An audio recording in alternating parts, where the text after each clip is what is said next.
Assalamualaikum warahmatullahi wabarakatuh. Jumpa lagi dengan Rafka. Kali ini Rafka mau coba unboxing Mist Maker untuk paludarium. Oke, barangnya seperti apa? Oke, Mas, barangnya Mas. Wih, wow, kenceng kali lemparnya. Ini dari bentuknya seperti ini. Kita belum lihat dalamnya seperti apa. Kemarin baru di order di toko online. Mas, minta gunting, saring gunting. Sambil nunggu gunting kita coba utak-atik. Kayaknya di sini ada nih, di laci.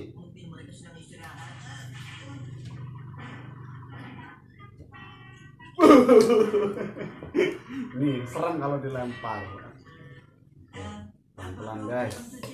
Dalamnya Mist Maker itu apa ya? Jadi kalau menurut aku mesin pembuat uap atau apa sih namanya ya, mesin pembuat apa ya, pokoknya yang keluar asap gitu. Jadi untuk hiasan-hiasan di paludarium cocok juga untuk bikin embun. Tapi kalau dipakainya terus menerus suhu air bisa jadi panas. Baru selesai. Packingnya mantap ini.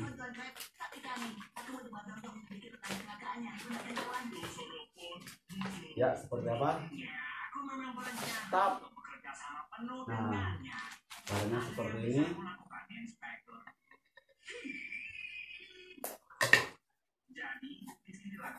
Sambil nunggu ini dibuka, tolong bantu subscribe di bawah ini biar tembus 3.000, baru 2.000. Subscribe terus, like dan nyalakan tanda notifikasinya.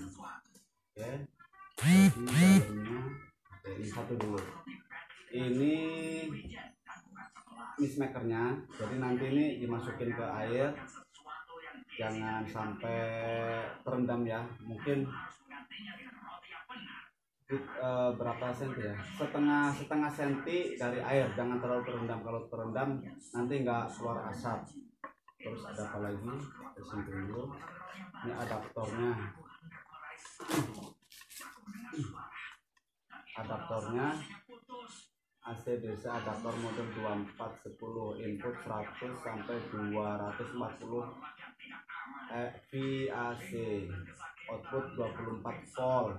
Jadi nanti ini nih adaptornya seperti ini. Kenapa tak? Nah, dan apa ya? Pokoknya adaptor yang 24 volt. Jadi ini pakai yang adaptor 24 volt. Nah, jadi seperti ini aja guys bentuk Mist Maker. Barangkali ada yang belum tahu Mist Maker itu untuk apa, silahkan komen dan subscribe. Oke, terima kasih. Sekian dulu video ini. Wassalamualaikum warahmatullahi wabarakatuh.